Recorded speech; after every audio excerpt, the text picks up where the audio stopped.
screen. Call Akeem. I'm attorney Akeem and Astapulo. We got an $800,000 settlement for our client when a driver ran a red light. We got a $600,000 settlement for a head-on collision. We got a judgment for over $900,000 after the driver ran a stop sign. I won't go anywhere else. To get your attorney, dial all twos or call 1-800-313-AKEEM.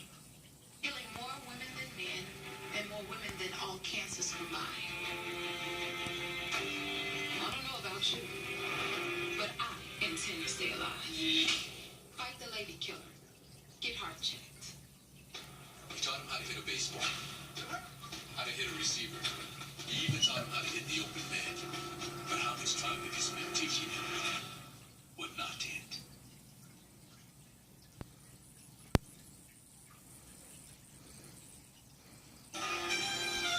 On the night before Christmas back in 1907, a 10-year-old girl in a New York City apartment wrote a letter to Santa. Following an Irish tradition, she sent it up the chimney. A man found that letter nearly 17 years ago when he was renovating that fireplace. Ever since, he's been working to learn more about the little girl. His long journey came to a satisfying conclusion just last week. As I'm bringing bricks out, I find this little blue envelope written by Santa Claus. I do. And I open it up, and here's this letter from Mary. And you say Mary like you know her, but at the time... I know. It's funny. She made her own envelope. Pete Italiano didn't know 10-year-old Mary McGann. Look, the teapot lamp. 1907. Dear Santa Claus. When he discovered a partially charred letter in his fireplace. My little brother would like you to bring him a wagon, which I know that you cannot afford. He was struck by the last line of Mary's note. She doesn't ask for anything for herself, and then says, please do not forget the poor. I mean, the spirit of Christmas, that generosity and maturity. She's 10. So he set out to find Mary. The census records he dug up only told part of the story. Wow. That's when the New York Times got involved. They found where she was buried in 4 days. Mary McGann married George McGann. We get to the stone, and there it is. George McGann. But Mary's not on the stone. There was a space, but no name. Mary, who never had children and worked as a stenographer, died in 1979 at age 82. A little girl who had that kind of emotional depth and generosity has to be acknowledged. Even if there'll be nobody to go visit, she has to be acknowledged. Pete couldn't add Mary's name because he's not related, but someone else could. Last January, an article appeared in our local newspaper here in Ireland. Brian Dempsey is a physics teacher who lives outside of Dublin. He recognized his mother's maiden name and discovered he's a distant cousin of Mary's. It clicked. I know that. Amazing. As Mary's relative, Brian passed on the right to add her name to Pete in the form of a notarized letter. I mean, look at it. It was obviously meant to be here.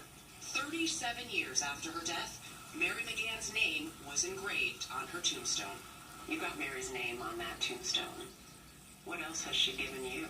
Anytime things seem to be going south, I still take a look at the letter, and I say, all right, okay. It's more than the Christmas spirit. It's the Christmas spirit personified. Wow. This was an amazing story, what he had to go through in order to do this, and just the fact that somebody in Ireland would see this story and know that he had relatives that had lived at that same address, and to reach out. It was crazy things that just fell into place. It's a beautiful story, especially for this time of year. Yeah.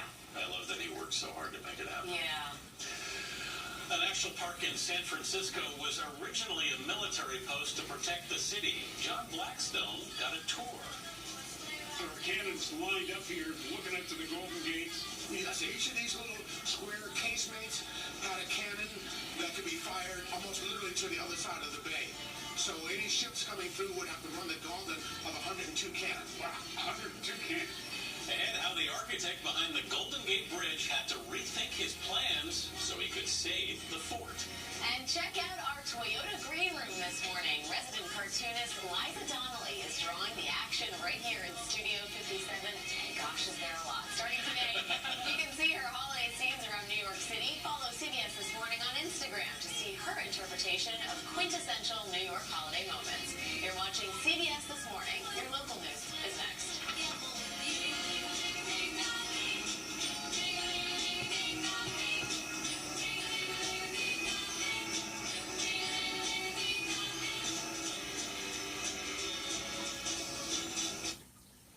Good morning, it's 8:25, and here's a look at our top stories. We're hoping to learn more about a shooting in Spartanburg, and it happened on Bennett Dairy Road last night. Spartanburg deputies tell us a suspect is now in custody, and the coroner was called to the scene. A manhunt's underway for an upstate man wanted for murder. U.S. Marshals believe he's hiding in Oregon. LaBelle is accused of stabbing and killing his wife, Catherine. She was found dead in an abandoned home in Simpsonville. You see it there last month. You may also remember a missing teenager who's since been found.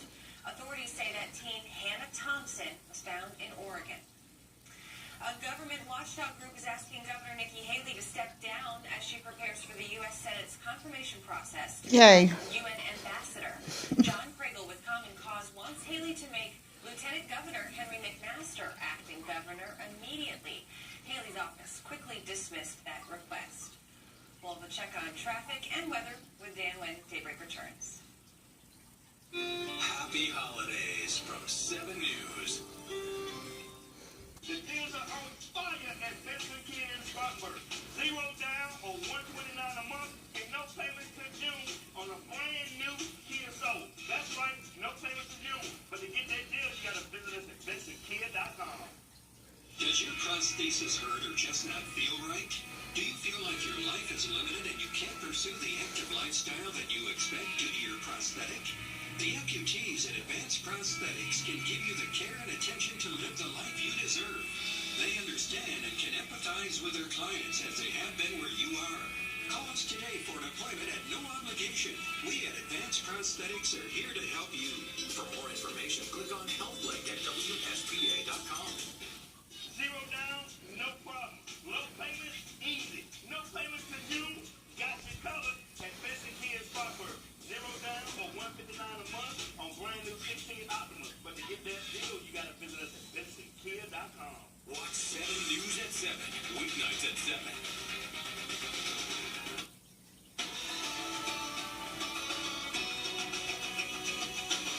Some of you had some sunshine, others seeing some sun filter through some clouds. Temperatures in the 30s in the southeastern upstate. We've got 40s elsewhere, and the 30s through much of western North Carolina. Had a few waves of mid and upper level clouds pass on by this morning. We may see a few more a little later today with some sunshine in between. And a cooler day than yesterday, a low to mid-50s. 41 and cloudy up tonight. Chance of a stray shower late, mainly after midnight. And then a chance of a couple stray showers tomorrow. A lot of clouds. Highs around 60, though. Mid-60s, partly sunny on Christmas Day. In fact, our temperatures are going to stay reasonably mild right through the rest of that 7-day forecast. And in the mountains, 50 for today. Down into the 30s tonight. Mountains, a better chance of rain for you late tonight, and especially during the first half of the day tomorrow. You'll keep some 50s for highs. Right now, it looks mostly dry for Christmas Day with highs not too far from 60. Here's an update on your commute with Emily. Thank you, Dan. So still looking good on 85 and 35. No new accidents in the area here. Looking really good for your live drive. Just a heads up, this is a new thing happening on I-26. If you're traveling in the Fletcher area of North Carolina, and a lot of people are traveling today to different areas, so just keep in mind, I'm seeing about a 2-mile slowdown here close to Asheville Highway. That's on I-26 eastbound in Fletcher. Not exactly sure what happened there, but seeing about 2 miles of backup on I-26 eastbound, close to Asheville Highway in Fletcher, North Carolina. When we take a look outside of 85 by Pelham, this has been clear all morning, and that's so rare. Moving by really well here northbound and southbound on I-85, close to exit 54 for Pelham Road. No problems on 385 either. Thanks for joining us. We'll be back in 25 minutes with more. Have a good morning.